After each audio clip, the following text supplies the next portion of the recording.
آج تمہارے اسکول میں کچھ اسپیشل ہے کیا؟ اتنی جلدی جانے کی تیاری کر رہے ہو؟ ہاں، تمہیں پتا ہے آج ہمارے اسکول میں یوم جمہوریہ یعنی ریپبلک ڈے ہے، اس لیے میں اور میری فرینڈ اسکول جا رہے ہیں۔ ریپبلک ڈے وہ کیا ہوتا ہے؟ ریپبلک ڈے یعنی یوم جمہوریہ۔ ہندوستان ایک جمہوری ملک ہے، یعنی جمہوریت میں کسی راجا کی حکومت نہیں ہوتی، اس کے بدلے میں لوگوں سے منتخب نمائندوں کی حکومت ہوتی ہے۔ اس طرح کا سیاسی انتظام رکھنے والا بھارت ایک عوامی اور جمہوری ملک کہلاتا ہے۔ اور کیا تمہیں پتا ہے آج کے دن ہمارا دستور عمل میں آیا تھا۔ دستور کیا ہوتا ہے؟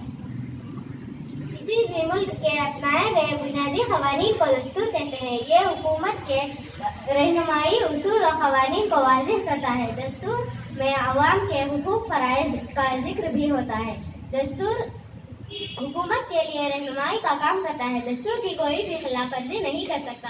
کسی بھی ملک کے ترقی کا انحصار اس ملک کا طرز حکومت دستور اور دستور پر عمل کرنا ہوتا ہے۔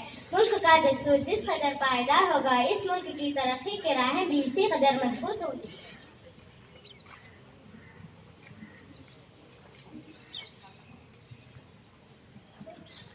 اچھا تو بتاؤ، دستور ہمارے لیے کیوں ضروری ہے؟ ہمارا دستور ملک کا بنیادی قانون ہونے کی وجہ سے زیادہ اہمیت رکھتا ہے، جس پر عمل کرنا ہر ایک کے لیے ضروری ہے، چاہے پریزیڈنٹ ہو، چاہے پرائم منسٹر ہو، چاہے پارلیمنٹ کا ممبر ہی کیوں نہ ہو، ان تمام دستور پر عمل رہنا ہر ایک کے لیے ضروری ہے۔ قانون کی نظر میں سب ایک ہے، اس پر زور دیتے ہوئے عوام کے حقوق کی حفاظت کرتا ہے۔ حکومتی نظام کو چلانے کے لیے یہ ایک رہنما کا کام انجام دیتا ہے۔ حکومت کے شعبے جیسے لیجسلیچر، ایگزیکٹو اینڈ جوڈیشری کے کارروائی کو ہدایت دے کر اتحاد یکسانیت قائم کرنے میں مدد کرتا ہے۔ دستور حکومت اور عوام کے درمیان عمدہ تعلقات قائم کرتا ہے۔ اچھا تو بتاؤ، ہمارا دستور کب اور کیوں بنا؟ 15 اگست 1947 کو ہمارا ملک ہندوستان انگریزوں کی غلامی سے آزاد ہوا۔ ہمارے قائدین کے آگے سب سے بڑا سوال یہ تھا کہ ملک کے لیے کون سی طرز حکومت اپنائی جائے۔ کوئی بھی ملک محض ایک فرد یا خاندان کے طرز پر نہیں چلتا۔ ہمارے ملک میں مختلف ملکوں کے سٹیزن بستے ہیں، جن کی زبانیں، مختلف مذاہب، جدا گانا، تہذیب و تمدن الگ، چنانچہ فوری فیصلہ کرنا آسان کام نہیں تھا۔ ہمارے دور قائدین نے کافی غور کے بعد جمہوری طرز حکومت کو اپنایا۔ اس طرز حکومت کو جمہوریت کہتے ہیں۔ جمہوریت کیا ہوتا ہے؟ جمہوریت ایک ایسی طرز حکومت ہے جو عوام کی جانب سے اور عوام کے لیے ہوتی ہے۔ اس طرز حکومت میں ملک کے ہر شہری کو اپنی پسند کی زندگی گزارنے اور اپنی پسند کی حکومت منتخب کرنے کا حق حاصل ہوتا ہے۔